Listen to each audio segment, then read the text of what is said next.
Tandoori chicken আর সাথে গরম পরোটা আর এইরকম একটা সালাদ থাকলে মন্দ হয় না। হ্যালো এভরিওয়ান, আসসালামু আলাইকুম। সবাই কেমন আছেন? আলহামদুলিল্লাহ, আমরা সবাই অনেক ভালো আছি। আজকে আবারও নতুন একটি রেসিপি নিয়ে আপনাদের সাথে আমি হাজির হয়ে গেছি ফাহমিদা লাইফস্টাইল থেকে। তো চলুন আজকের ভিডিওতে শুরু করা যাক। তো আজকের ভিডিওতে কী কী থাকছে অবশ্যই শেষ পর্যন্ত দেখে যাবেন।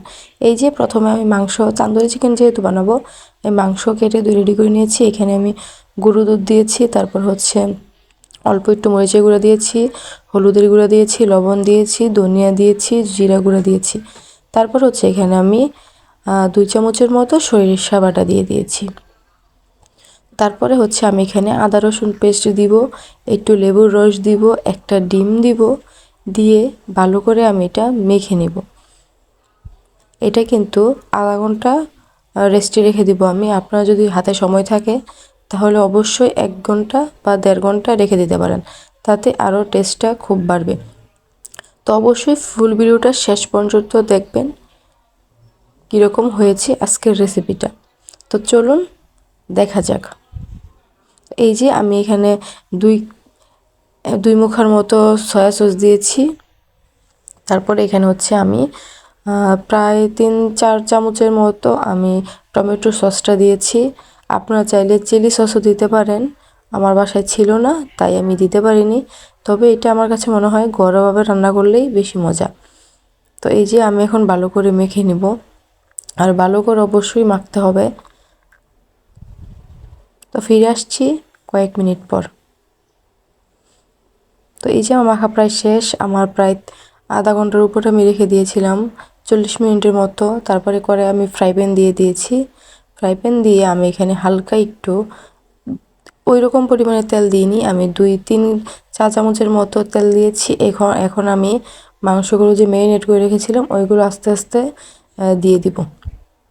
আমি কিন্তু চুলাটা একদম লো আঁচে দিয়েছি, যেহেতু মাংসটা সিদ্ধ হতে সময় লাগবে, তাই আস্তে আস্তে ভেজে নেব।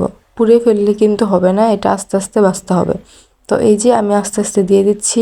ফিরে আসছি 10 মিনিট পর।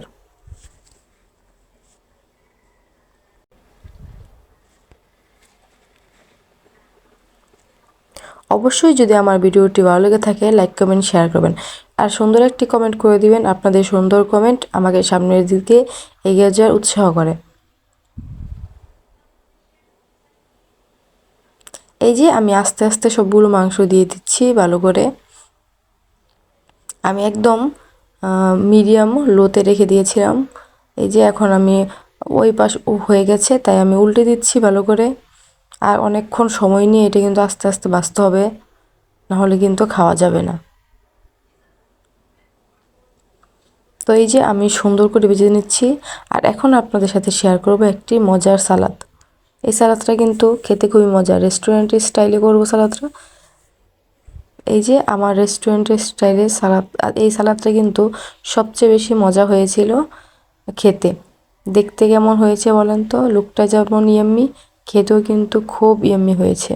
আমি এখানে দিয়েছিলাম দুধ, কাঁচামরিচ, লেবু, ধনেপাতা ছিল না তাই দিতে পারিনি। ধনেপাতা অবশ্যই দিবেন আপনারা।